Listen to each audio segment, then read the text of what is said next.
নমস্কাৰ ষ্টুডিঅ'ত মই জিতেনে লৈ আহিছো এক দুখৰ খবৰ।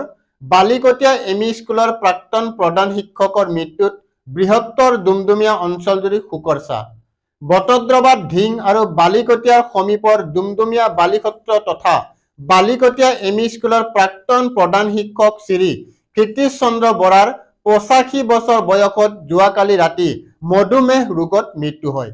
চাওক মুজিবুৰ ৰহমানৰ এই প্ৰতিবেদন।